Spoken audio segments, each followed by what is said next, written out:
ದೇವರಲ್ಲಿ ತಮ್ಮ ಸಂಘಟನೆಯ ವತಿಯಿಂದ ಒಂದು ಬೃಹತ್ ಮಟ್ಟದ ಪ್ರತಿಭಟನೆ ಹಮ್ಮಿಕೊಂಡಿಲ್ಲ. ಉದ್ದೇಶ ಏನು ಸರ್? ಉದ್ದೇಶ ನಮ್ಮ ಕ್ಷೇತ್ರದ ಜನಪ್ರಿಯ ಶಾಸಕರಾದ ಮತ್ತು ಮಾಜಿ ಮಂತ್ರಿಗಳಾದ ಡಾಕ್ಟರ್ ಎಸ್.ಸಿ. ಮಾದೇವಪ್ಪರವರ ಅಭಿಮಾನ ಬಳಗದಿಂದ ನಾವು ಬಂದಿದ್ದೇವೆ. ಅವರಿಗೆ 2ನೇ ಅವಧಿಯ ಸಚಿವ ಸ್ಥಾನ ಸಿಕ್ಕಿರೋದ್ರಿಂದ 2ನೇ ಸುತ್ತಿನಲ್ಲಿ ಸಿಕ್ಬೇಕಂತ ನಮ್ಮ ಅಭಿಲಾಷೆ. ಅವರು ನಮ್ಮ ಕ್ಷೇತ್ರದಲ್ಲಿ ಸಾಕಷ್ಟು ಅಭಿವೃದ್ಧಿ ಮತ್ತು ಎಲ್ಲಾ ರೀತಿಯಲ್ಲೂ ಅಭಿವೃದ್ಧಿ ಹೊಂದಿದೆ ನಮ್ಮ ಮೈಸೂರು ಜಿಲ್ಲೆಯಲ್ಲಿ. ಆದ್ದರಿಂದ ಅವರ ಪರವಾಗಿ ನಾವು ಮುಂದಿನ ಡಿ.ಕೆ. ಶಿವಕುಮಾರ್ ನೇತೃತ್ವದ ಸರ್ಕಾರದಲ್ಲಿ, ಮುಖ್ಯಮಂತ್ರಿ ಸರ್ಕಾರದಲ್ಲಿ ಅವರಿಗೆ ಮಂತ್ರಿ ಸ್ಥಾನ ಸಿಕ್ಕಬೇಕು, ಕ್ಯಾಬಿನೆಟ್ನಲ್ಲಿ ಒಳ್ಳೆಯ ಸ್ಥಾನಮಾನ ಸಿಕ್ಕಬೇಕೆಂದು ನಮ್ಮ ಅಭಿಲಾಷೆ. ಮೊದಲನೇದಾಗಿ ಏನು ಅಲ್ಲಿ ಹೈಕಮಾಂಡ್ನಲ್ಲಿ ಏನಾಯ್ತು ಅಂತ ನಮಗೆ ಸರಿಯಾಗಿ ಗೊತ್ತಿಲ್ಲ. ಈ 7ನೇ ಸುತ್ತಿನಲ್ಲಿ ಕೊಡ್ಲೇಬೇಕಂತ ನಮ್ಮ ಅಭಿಲಾಷೆ ಸರ್. ಸಿಕ್ಕಬೇಕು, 100% ಸಿಗುತ್ತೆ ಅಂತ ನಮ್ಮ ಅನಿಸಿಕೆ.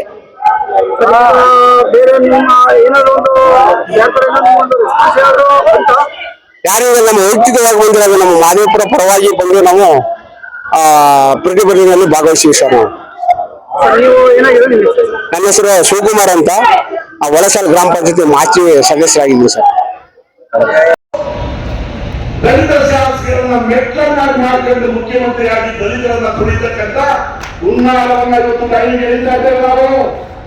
ಸಿದ್ದರಾಮಯ್ಯ ಅವರೇ, ನಿಮ್ಮ ಜೊತೆ ಹೊರಗೆ ಬಂಧನಾಗಿದ್ದಂತ, ನಿಮ್ಮನ್ನೇ ನಂಬಿದ್ದಂತ ಮಾದೇವಪ್ಪ ಅವರು ಈ ಮೋಸ ಆದಾಗ ನಾನು ಕಾಂಗ್ರೆಸ್ ಪಕ್ಷ ತೊರೆದು ಮಹಿಳಾ ಪಕ್ಷವನ್ನ ಮತ್ತೆ ರಾಜ್ಯದಲ್ಲಿ ಕಟ್ತೀನಿ ಅಂತ ಹೇಳ್ಬೇಕಾಗಿತ್ತು. ಈ ಆಕ್ರೋಶ ವೇದಿಕೆಯಲ್ಲಿರ್ತಕ್ಕಂಥ ಸ್ವಾಮೀಜಿಗಳು, ಬೌದ್ಧ ಭಿಕ್ಕುಗಳು ಮತ್ತು ಎಲ್ಲ ದಲಿತ ನಾಯಕರಲ್ಲಿ ಇದೆ.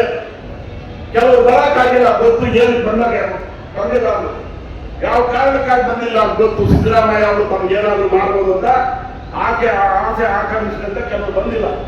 ಎಲ್ಲರಿಗೆ ಎಷ್ಟು ಜನ ನಾನು ಬಾಬಾ ಸಾಹೇಬ್ ಅಂಬೇಡ್ಕರ್ ಸ್ಥಾಪನೆ ಮಾಡಿರ್ತಕ್ಕಂಥ ಸಮತಾ ಸೈನಿಕರ ರಾಷ್ಟ್ರೀಯ ಅಧ್ಯಕ್ಷನಾಗಿ, ಅವರೇ ಸಂಸ್ಥಾಪಿತ ಬುದ್ಧಿಸ್ಟ್ ಸೊಸೈಟಿ ಆಫ್ ಇಂಡಿಯಾದ ರಾಷ್ಟ್ರ ಉಪಾಧ್ಯಕ್ಷನಾಗಿ, ಬಾಬಾ ಸಾಹೇಬ್ ಅಂಬೇಡ್ಕರ್ ಸ್ಥಾಪನೆ ಮಾಡಿದಂತ ಪೀಪಲ್ಸ್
ಪ್ರಜಾಸತ್ತಾತ್ಮಕ ಗಣರಾಜ್ಯವನ್ನಾಗಿ ರೂಪಿಸುವುದಕ್ಕಾಗಿ ಭಾರತದ ಎಲ್ಲಾ ಪ್ರಜೆಗಳಿಗೆ ಸಾಮಾಜಿಕ, ಆರ್ಥಿಕ ಮತ್ತು ರಾಜಕೀಯ ನ್ಯಾಯವನ್ನು ವಿಚಾರ, ಅಭಿವ್ಯಕ್ತಿ, ನಂಬಿಕೆ, ಧರ್ಮ ಮತ್ತು ಉಪಾಸನೆಯ ಸ್ವಾತಂತ್ರ್ಯವನ್ನು ಸ್ಥಾನಮಾನ ಮತ್ತು ಅವಕಾಶಗಳ ಸಮಾನತೆಯನ್ನು ದೊರೆಯುವಂತೆ ಮಾಡುವುದಕ್ಕಾಗಿ ವ್ಯಕ್ತಿ ಗೌರವ, ದೇಶದ ಏಕತೆ ಮತ್ತು ಸಮಗ್ರತೆಗಾಗಿ ಎಲ್ಲರಲ್ಲಿ ಭ್ರಾತೃತ್ವ ಭಾವನೆಯನ್ನು ಮೂಡಿಸುವುದಕ್ಕಾಗಿ